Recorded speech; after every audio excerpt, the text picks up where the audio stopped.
Ahora entonces la última parte desde el versículo 45 en adelante hasta el final. Leo para ustedes. Entonces muchos de los judíos que habían venido para acompañar a María y vieron lo que hizo Jesús, creyeron en él. Pero algunos de ellos fueron a los fariseos y le dijeron lo que Jesús había hecho. Entonces los principales sacerdotes y los fariseos reunieron el concilio y dijeron: ¿qué haremos? Porque este hombre hace muchas señales. Si le dejamos así, todos creerán en él, y vendrán los romanos y destruirán nuestro lugar santo y nuestra nación. Entonces Caifás, uno de ellos, sumo sacerdote aquel año, les dijo: vosotros no sabéis nada, ni pensáis que nos conviene que un hombre muera por el pueblo y no que toda la nación perezca. Esto no lo dijo por sí mismo, sino que como era el sumo sacerdote aquel año, profetizó que Jesús había de morir por la nación. Y no solamente por la nación, sino también para congregar en uno a los hijos de Dios que estaban dispersos. Así que desde aquel día acordaron matarle.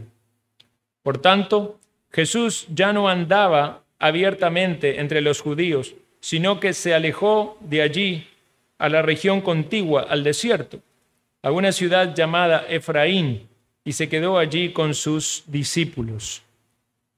Y estaba cerca la Pascua de los judíos, y muchos subieron de aquella región de Jerusalén antes de la Pascua para purificarse, y buscaban a Jesús, y estando ellos en el templo, se preguntaban unos a otros: ¿qué os parece? ¿No vendrá a la fiesta? Y los principales sacerdotes y los fariseos habían dado orden de que si alguno supiese dónde estaba, lo manifestase para que le prendiese. Hasta aquí leemos, hermanos, en la palabra. Como ustedes escucharon, estamos entonces finalizando este capítulo, el capítulo 11, y en la primera parte el énfasis estaba en la muerte y resurrección de Lázaro. Ese podemos decir que fue el clímax en el relato del Evangelio de lo que quiere poner allí énfasis el autor, de la cantidad de señales y prodigios que el Señor había hecho. Ya había resucitado el Señor ante otras personas, hablamos de 2 resurrecciones previas, pero ahora no había duda de ese poder sorprendente y maravilloso de traer a alguien a la vida desde la muerte, y no una muerte reciente, como fue el hijo de la viuda de Naín o la hija de Jairo, sino también alguien que ya había tenido 4 días de muerto. Muchas personas habían sido testigos de ese milagro porque habían ido allí a ese lugar para dar consuelo a María y a Marta. Y eran gente que venía desde Jerusalén a Betania, este poblado que estaba cerca, donde vivían estos 3 hermanos. En este milagro Jesús demuestra que tiene el poder sobre la muerte. O sea, la muerte no podía contener a Lázaro porque Él lo llamó a la vida. Y eso también es un presagio del poder de Cristo sobre la muerte, que va a ser manifestado de una manera aún mayor en su propia resurrección. ¿Recuerdan cómo se identifica Jesús en el capítulo? Yo soy la resurrección y la vida. Y la resurrección y la vida triunfa sobre la muerte. Y todo aquel que cree en Jesucristo tiene ese mismo triunfo que Cristo concede. Yo soy la resurrección y la vida. El que cree en mí, aunque esté muerto, vivirá. Entonces vemos que a pesar de esta gloriosa señal y que uno pudiera decir eso es algo sumamente convincente, no todos creyeron en el Señor. Hay algunos que cuando hay una demostración del poder de Dios o de la gloria de Dios, quedan impactados y humillados y dicen efectivamente, es verdad lo que dice Jesús, lo que dice su palabra, y creen en Él. Pero hay otros que se rebelan ante Dios. Y esto es lo que vemos en los primeros versículos de este texto. Dice el versículo 45, entonces muchos de los judíos que habían venido para acompañar a María y vieron lo que Jesús hizo, creyeron en Él. Pero algunos de ellos fueron a los fariseos y les dijeron lo que Jesús había hecho. ¿Ven? La palabra de Dios nos enseña que hay dos resultados frecuentes cuando la gloria de Dios es manifestada. Nadie queda igual. Vean el impacto en esta gente. Lázaro, que estaba antes muerto, ahora estaba vivo. María y Marta, que quizás antes estaban en su agonía y en su tristeza, ahora estaban consoladas. Y de este grupo de gente, que paradójicamente habían venido para dar consuelo, ¿verdad? Y ahora no había razón de ese consuelo, porque ya Lázaro estaba vivo. Ahora ellos estaban impactados. Y podemos decir, como dice el texto allí, muchos creyeron, es decir, confirmaron esta idea que se mantenía allí en el aire, si Jesús era un enviado de Dios, si Jesús era el Salvador, el Mesías. Bueno, esto es lo que entendemos por este texto. Allí muchos creyeron, efectivamente creyeron en Jesús. Creyeron que Jesús dice la verdad. Creyeron que Él es alguien amoroso. Ellos vieron a Jesús como un hombre llorar y compadecerse del dolor de Marta y de María.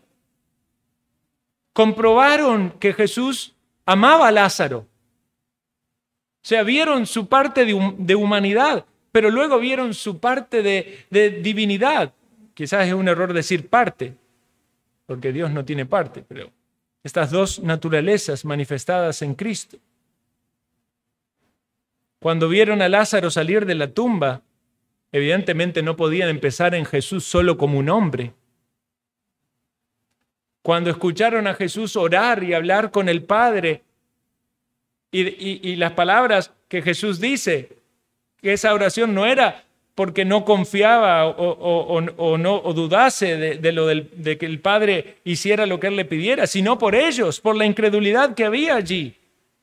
Dice Jesús, yo sabía que siempre me oyes, pero lo dije por causa de la multitud que está alrededor, para que crean que me has enviado. Entonces, cuando leemos en el texto que ellos creyeron, ¿qué creyeron? Creyeron que era el Mesías, creyeron que era el enviado de Dios, creyeron que era el Rey, que era verdad. Y esto evidentemente va a poner en descrédito a todos aquellos que eran enemigos de Jesús. Pero vemos que otros no creyeron, otros fueron a los enemigos de Jesús para contarles los hechos. Cuando la gloria de Dios entonces es demostrada, entendamos esto, nadie queda igual. Puede ser que alguien está expuesto al mensaje de la palabra de Dios y Dios por su palabra, cuando la palabra es predicada, ¿verdad? Entendemos que Dios cumple su propósito por su palabra, no vuelve vacía. Y para alguien en el profundo de su corazón hay un motivo de gloria a Dios, porque pudo comprender algo más de Dios, porque pudo arrepentirse de su pecado, porque puede conocer más a Dios, porque puede tener comunión de Dios. Pero para otra persona, ese mismo mensaje genera rechazo, quizás alejamiento, separación, crítica, ¿por qué no odio? O hay fe en Cristo y su gracia conforta tu vida, o la maldad del corazón despierta celos, contiendas, enemistades y se manifiesta esa incredulidad. No importa la apariencia, porque puede ser que muchos de allí se fueron diciendo, resucitó Lázaro, qué maravilla. Pero mientras iban caminando, en su corazoncito y la vocecita le susurraba y quería decirle a los fariseos no están de acuerdo con Jesús. ¿Qué acontece entonces? Dice que los principales sacerdotes y los fariseos se reunieron en concilio, versículo 47, eso es lo que conocemos como el Sanedrín. Necesitan llamar allí una convocatoria de urgencia. El Sanedrín era un cuerpo de líderes, estaba compuesto por sacerdotes, por fariseos, por escribas, saduceos, que eran generalmente de la familia de los sacerdotes, ancianos de Israel. Tenía un número máximo de 70 y un número mínimo para sesionar de 23 miembros. Cuando convocan a esta reunión, esto era presidido por aquel que era el sumo sacerdote, en este caso Caifás. Ciertamente Caifás no era sumo sacerdote en un sentido legal, sino más bien de que el Imperio Romano había removido a quien era el sumo sacerdote, a Anás, y habían colocado a Caifás porque era más afín a sus propósitos, que era el yerno. Este comité o este grupo de líderes del Sanedrín no tenían potestad ellos para imponer la pena de muerte.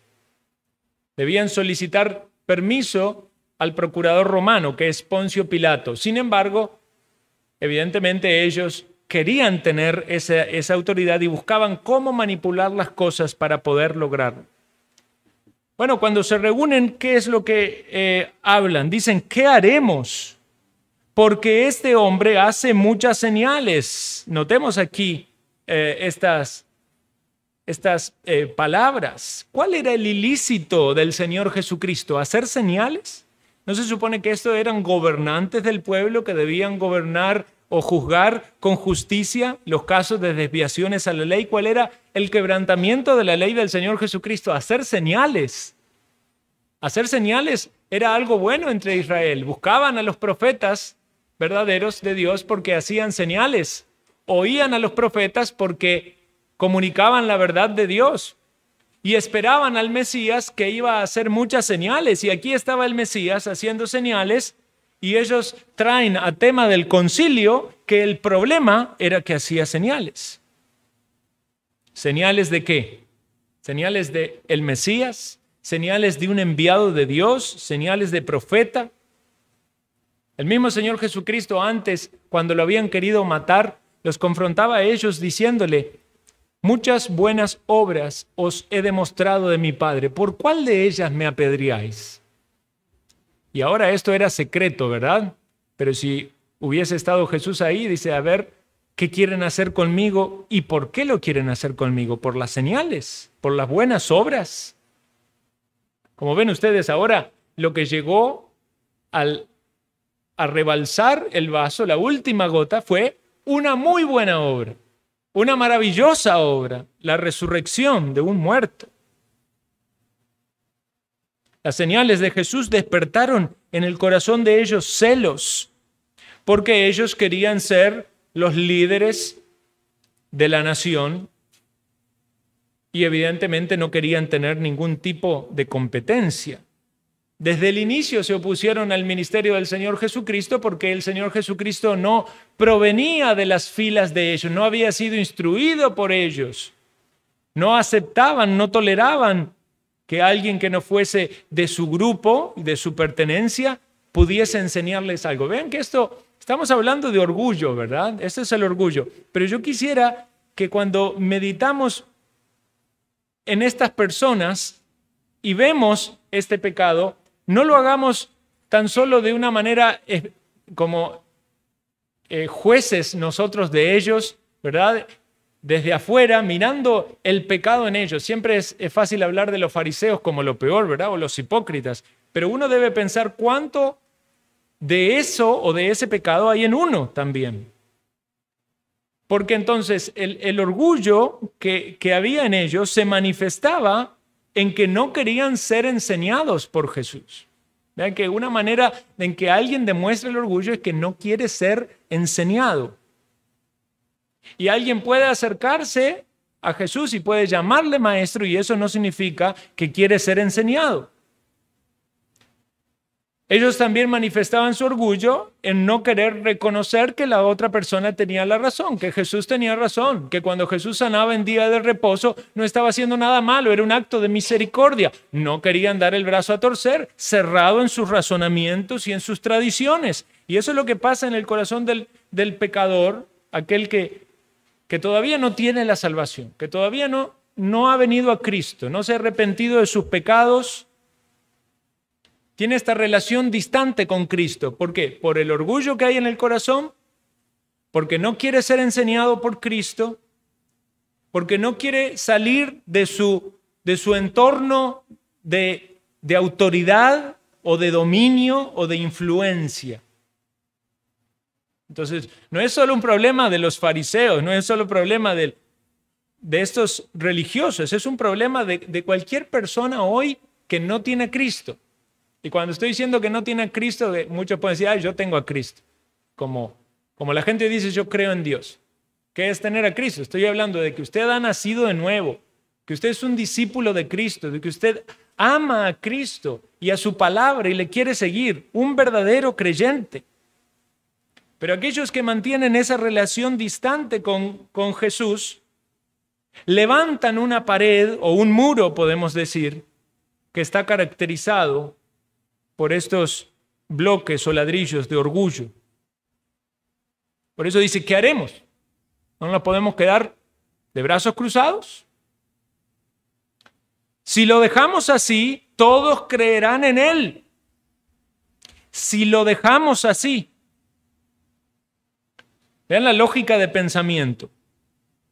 Estas señales que Jesús hacía eran tan sorprendentes, tan maravillosas, no podían ser ya cuestionadas. Antes podían ponerse en duda o cuestionarse.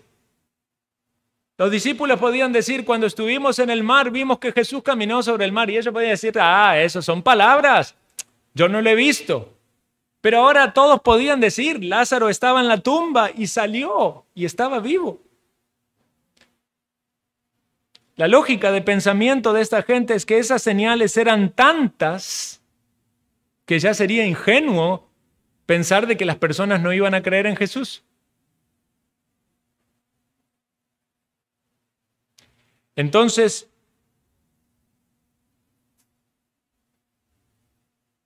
todos creerán en Él, pero noten esto, todos creerán en Él, es decir, todos menos nosotros. Todos creerán en Él menos nosotros. Y vendrán los romanos y destruirán nuestro lugar santo y nuestra nación. Notemos aquí otro pecado, no solamente el orgullo, sino también la obstinación. ¿Cuántos hay como estos judíos que a pesar de tantas demostraciones del poder de Dios, siguen obstinados y no quieren dar el brazo a torcer? De que Jesús es el Señor, de que Jesús es el que tiene poder y autoridad y que Él es aquel a quien debemos someternos. Por eso ellos dicen, si lo dejamos así, como si dijeran, esto tiene que cambiar, está en nuestras manos, tenemos que actuar, tenemos que impedirle que haga señales, pero no podían impedirle que haga señales. Entonces, ¿el pensamiento cuál es? Hay que eliminarlo. Otra característica del corazón humano no regenerado no es solamente el orgullo, no es solamente la obstinación, sino también de que quiere tener el control de todo. Entonces no puede hallar descanso cuando hay algo que se le está saliendo del control. Y según ellos, aquí había un riesgo. Si el Señor Jesús hacía muchos milagros y muchas demostraciones de señales maravillosas, todas las personas iban a creer en Jesús. Y entonces, ¿qué implicaba? Implicaba que la autoridad que ellos tenían como líderes religiosos no iba a tener validez, porque había un rey, estaba el Mesías. Y sin duda esto, desde la perspectiva de ellos, iba a generar una oposición tal al gobierno romano que el gobierno romano iba a venir y iba a arrasar con ellos. Ustedes saben que el gobierno romano ya tenía dominio sobre el país, pero había de algún modo manipulado las cosas para tener un dominio y darle un margen o un campo pequeño de autoridad. En realidad, hasta ellos habían condicionado el mismo Sanedrín, habían removido muchos de los participantes o miembros de este grupo y habían colocado a quienes ellos querían. Por eso cuando hablamos de los fariseos y los religiosos y los saduceos, estamos hablando de una jerarquía o un dominio, un grupo que no era piadoso, que era una religión ya apóstata. Ahora, ¿no es interesante pensar que aunque ellos infieren, podemos decir correctamente, que eso iba a pasar si Jesús era reconocido como el rey? Aún así, eso pasó cuando ellos lo llevaron a la muerte. ¿Qué fue lo que pasó? Después de que tomaron al Señor, lo acusaron injustamente, lo condenaron y lo mataron. Tiempo después, en el año 70, vino la invasión de los romanos, destruyeron el lugar santo y destruyeron la nación. Quiere decir de que la lógica de pensamiento de estas personas, aunque parecía ser correcta, ellos no contemplaban que en su alternativa también eso iba a suceder. Por eso yo quiero que esto pensemos así. Esta es la lógica de pensamiento del impío. Es la lógica del pensamiento de aquel que no quiere aceptar a Cristo y que no quiere creer en Cristo. Está pensando de que hay otro camino, porque si cree en Cristo, no va a ser bueno para él. Va a ser en contra de su propia vida, en contra de su propio bienestar. Vean la lógica del razonamiento. Creer en Cristo, desde la perspectiva del incrédulo, es algo malo. Va a ser para su propio mal. Lo que el impío debe pensar es, ¿y qué pasa si no crees en Cristo? Si no crees en Cristo, ¿cuál va a ser tu destino? Viene la destrucción. Sí, ciertamente, someterte a Cristo implica destruir tu altar idolátrico y todas esas confianzas vanas en las cuales reposa tu fe o tu descanso. Pero si no crees en Cristo, no pienses que te va a ir bien. Si lo dejamos así, dicen ellos, si no tomamos esto bajo nuestro control, ¿puede acaso el ser humano tomar las cosas bajo su control? ¿Hasta qué punto tiene el control? Piensa de tu propia vida. ¿Hasta qué punto tienes el control de tu vida? ¿Puedes decidir lo que va a pasar de tu vida mañana?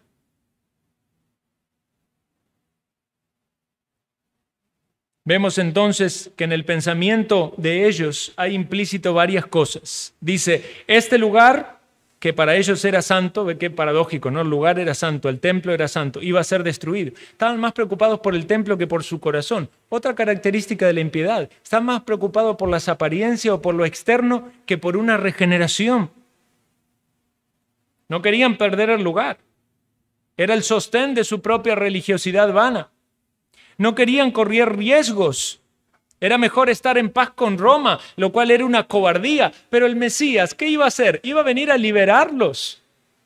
Le iba a dar libertad de los enemigos, pero ellos no confían en el Mesías. Prefieren en sus propias obras, en sus propias negociaciones con los romanos y en no perder ellos el marco de autoridad que tiene. Todo esto pasa en la mente de un incrédulo. Cuando razona el Evangelio, encuentra argumentos para no creer en Jesús, encuentra argumentos para negociar con el mundo, hasta quizás pensar de que hay una manera de no estar mal con el mismo diablo. Lo que no quiere es perder el control, lo que no quiere es dar el brazo a torcer, es reconocer de que allí está el verdadero Dios, el Salvador, a quien debe someterse toda persona y doblar toda rodilla, el que está en la tierra. En otras palabras, ellos no reconocían a Jesús como Mesías, porque daban por implícito que si Jesús era rey, iban a ser destruidos. Pero si era el Mesías, no iban a ser destruidos porque el Mesías lo iba a libertar. Entonces, lo que vemos, hermanos, en toda esta lógica de pensamiento de estos supuestos hombres religiosos que debían guiar a la nación de Israel, es una gran incredulidad. Y es el mismo pecado que hay en el corazón de personas hoy, la incredulidad. Los que no tienen a Cristo, los que no creen en Cristo, no lo han reconocido como Dios, como Mesías, como Salvador, no quieren doblegar su vida a Él. Están actuando igual que estos hombres del Sanedrín. Quizás no en sus acciones externas, pero sí en su lógica de pensamiento. Y vean lo que acontece, versículo 49. Entonces Caifás, uno de ellos, sumo sacerdote aquel año, le dijo: vosotros no sabéis nada. Qué soberbia, ¿verdad? Vosotros no sabéis nada. Eran todos supuestos religiosos, piadosos, guía de la nación. Vosotros no sabéis nada. Este saduceo era un hombre manipulador, astuto, oportunista. Buscaba salir con la suya. No había mucha honestidad. Se hablaba de grandes negocios y corrupción. ¿Recuerdan cuando Jesús volcó las mesas de los cambistas y de todos los vendedores? Ese era el negocio de los sacerdotes y principalmente de Caifás. No retrocedía ante el derramamiento de sangre inocente. Parece que lo deseaba, con intenciones egoístas, y lo hacía parecer como si algo fuese necesario. ¿No es que dice, nos conviene? Desde una perspectiva pecaminosa, él decía, nos conviene que muera uno y no que muera todo el pueblo.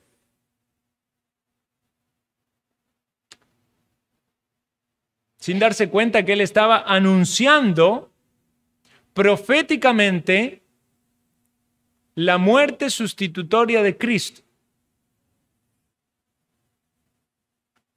Demuestra su soberbia y arrogancia, pero está profetizando porque Dios utilizó dar la palabra por medio de él como un profeta, como un sumo sacerdote. Dios también habló por medio de una mula y habló por medio de algunos hombres que no fueron del todo piadosos. Ahora está hablando en este caso por este sumo sacerdote, pero desde la perspectiva de él no está saliendo un mensaje piadoso guiado por el Espíritu de Dios, sino que está saliendo todo el odio y el resentimiento y la arrogancia de su corazón, deseando la muerte de Cristo.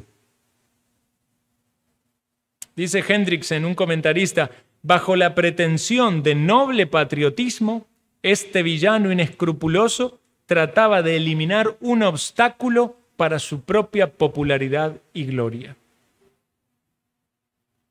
O sea que Caifás cruelmente sugiere que podía utilizar esta situación para llevar a la ejecución de Jesús y así asegurar un bien para la nación.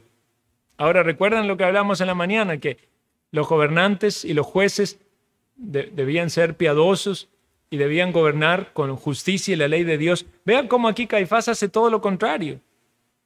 Dice Proverbios 17:15, el que justifica al impío y el que condena al justo, ambos son igualmente abominación a Jehová. Y aquí no importaba que hubiese un inocente que había manifestado numerosas buenas obras, había que condenarlo. Había que sacarlo de la escena. Había que darle prioridad a esta lógica humana. Efectivamente era conveniente para los pecadores la muerte de Cristo, pero es desde otra perspectiva, ¿verdad? Era necesario la muerte de Cristo para que nosotros pudiésemos tener salvación. Y no solo de los judíos, de todos los elegidos del mundo.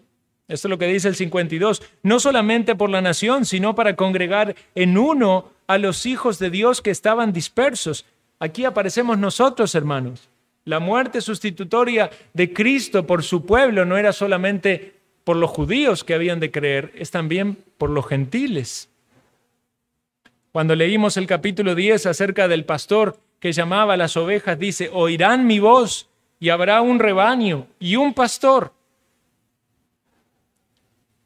También tengo otras ovejas que llamar, dice, que no eran de los judíos, eran de los gentiles. Y el evangelio se ha extendido por todo el mundo, no quedó en la nación judía y está hoy aquí siendo predicado. Y la misma voz de Dios y el poder del Espíritu de Dios llamando a los pecadores a venir al redil, recordándote que eres una ovejita y que el Señor te llama. Y mientras tienes aliento y tienes vida, debes oír su voz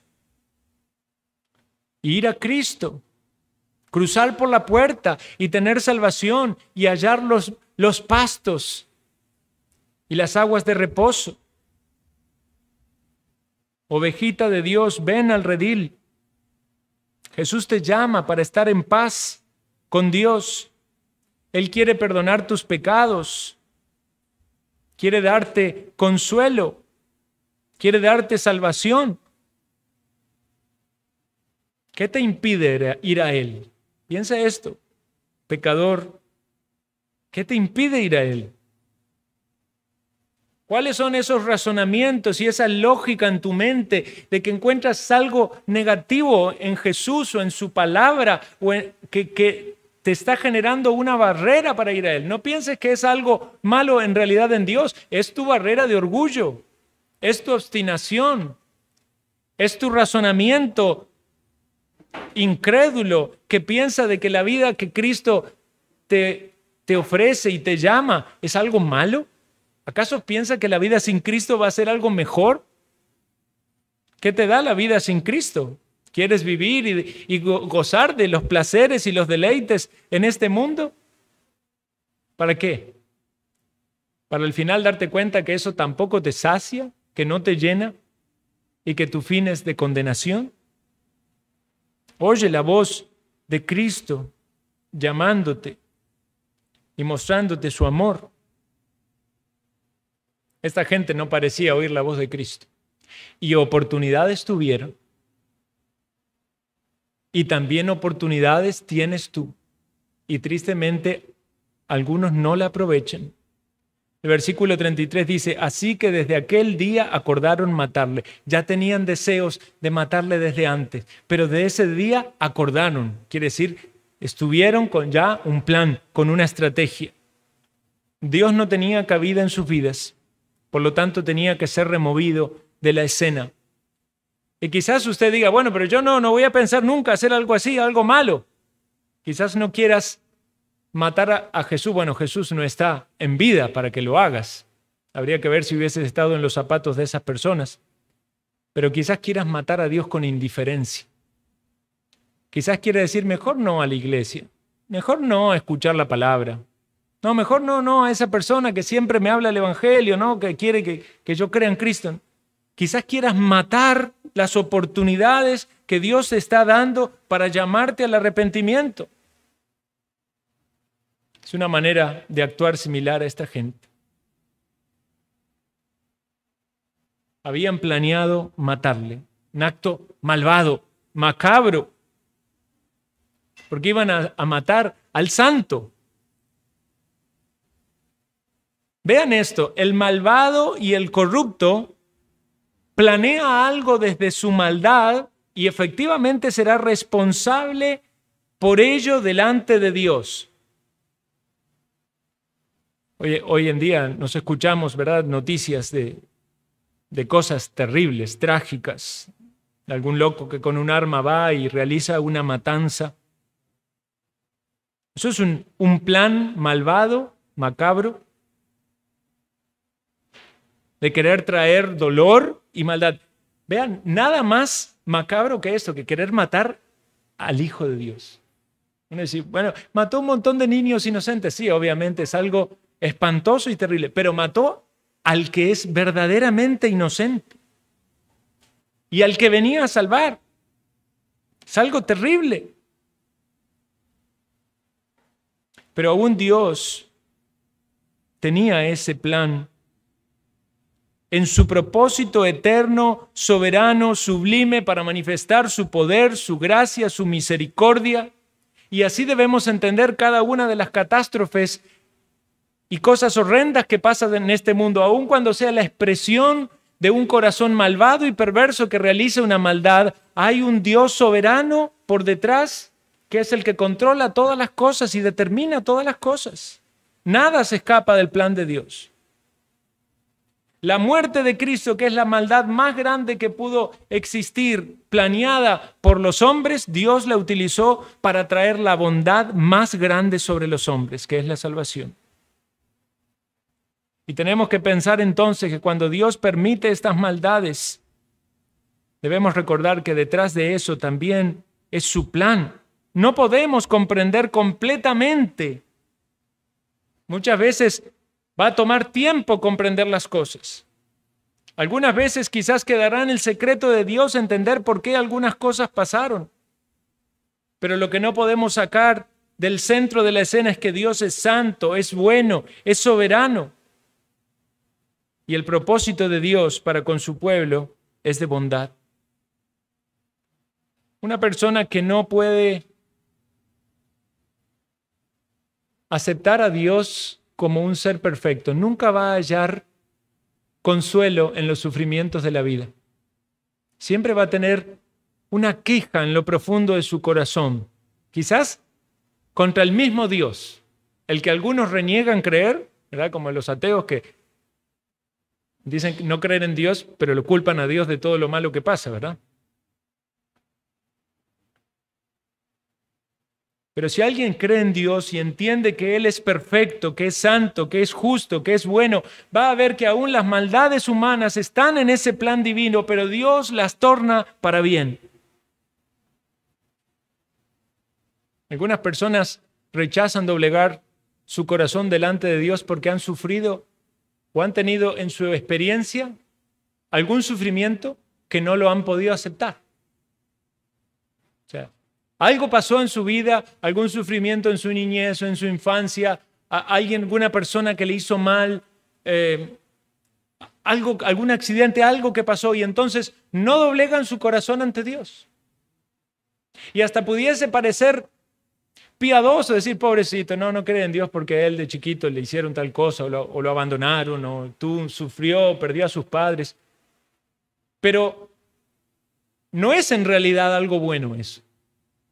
No es una justificación para no creer en Dios. Porque Dios es verdad, y es bueno, y es santo, y es justo. Y el pecado no es culpa de Dios. No podemos hacer a Dios autor del pecado o atribuirle la culpa del pecado. Debemos ver el pecado como la responsabilidad del hombre. Debemos ver a Dios santo, que creó al hombre inocente. El hombre eligió los males. Entonces, parte de ese orgullo humano que el pecador tiene que doblegar y vencer, aún aceptar que muchos de los sufrimientos que vivimos en nuestra vida son consecuencias de los pecados. Y voy a decir, bueno, pero Dios no lo impidió. Sí, ciertamente no lo impidió, pero es que la voluntad de Dios expresada, sus mandamientos, no son cumplidos por obligación. Dios no obliga a todas las personas a cumplir sus mandamientos de manera automática. Por eso en este mundo muchos obedecen los mandamientos de Dios y muchos no lo obedecen.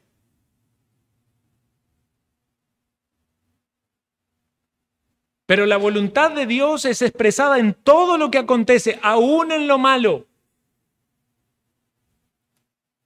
Porque todo eso nos lleva al único que puede darnos verdadero consuelo y paz, que es Dios mismo.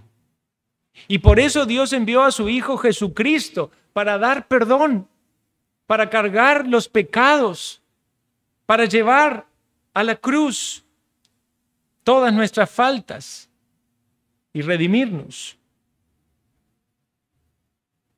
Si usted quiere tener verdadera paz y verdadero consuelo en este mundo, no la va a hallar fuera de Dios.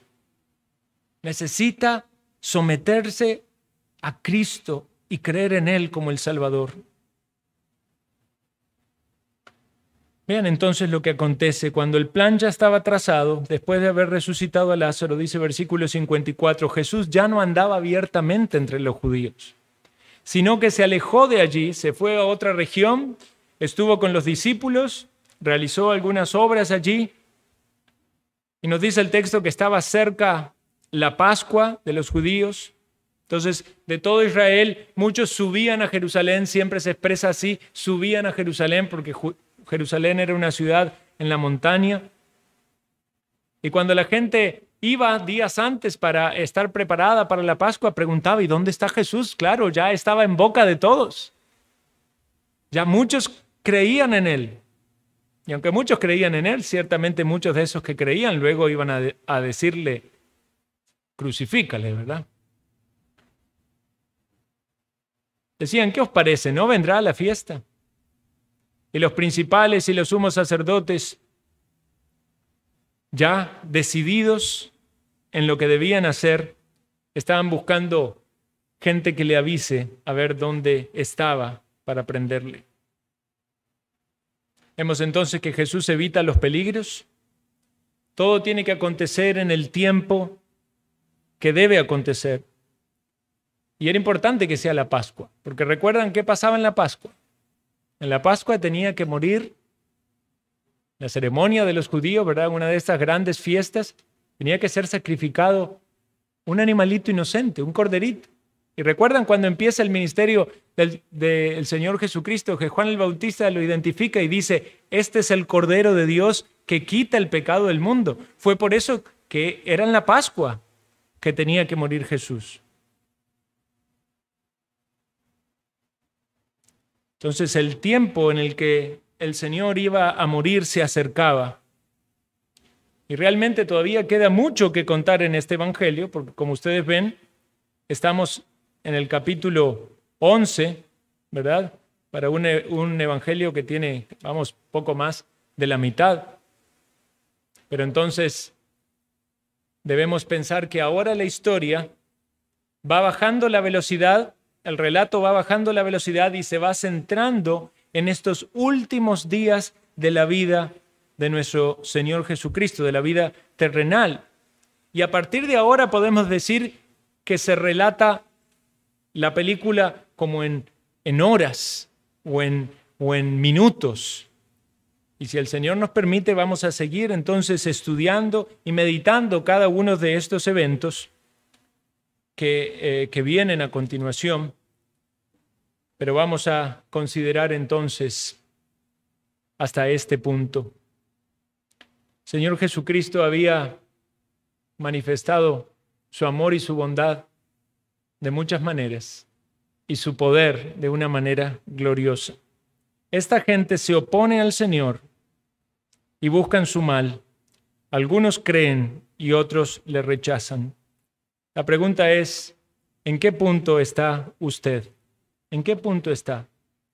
¿Recuerdan lo que dijo Caifás en su profecía, quizás profecía sin darse cuenta?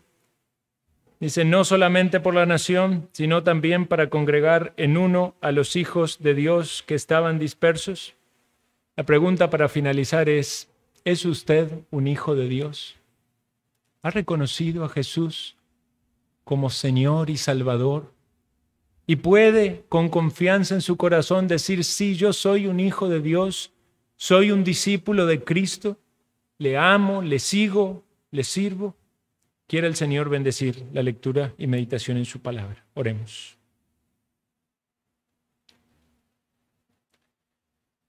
Gracias, Señor Dios, porque toda tu palabra nos da alimento espiritual y motivo de meditación y reflexión. Y en esta mañana pido especialmente, Señor, que obres en el corazón de aquellos que aún no han manifestado de forma real el arrepentimiento y la fe en Cristo. Pido, Señor, para que toques sus corazones, para que les muestres el amor que tienes en Cristo Jesús y también el pecado que hay en ellos y reconozcan la necesidad que tienen de perdón. Gracias te damos por Jesucristo, por su obra en nuestro favor. Ayúdanos, Señor, a confiar en Él y en su palabra, en Cristo.